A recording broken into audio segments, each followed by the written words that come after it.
Mixed by DJ Roshan exclusive.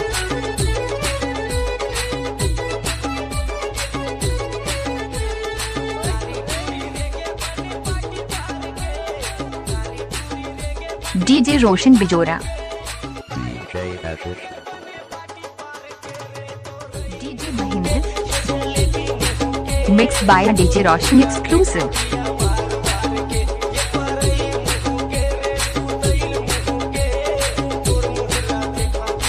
दादा रे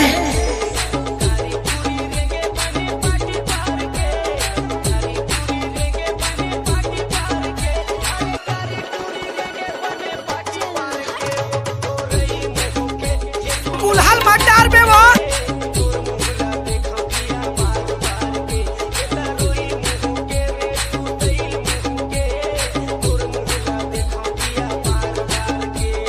DJ Ashish.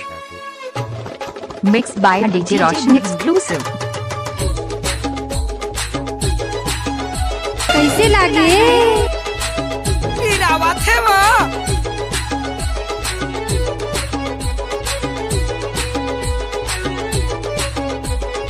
I love you.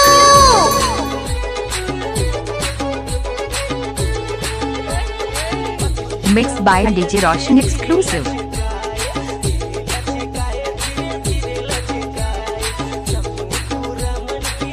लेवा दीदी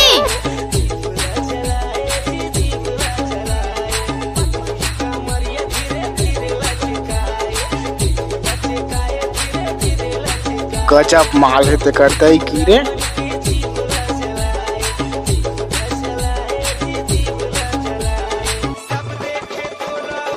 DJ Mahindra.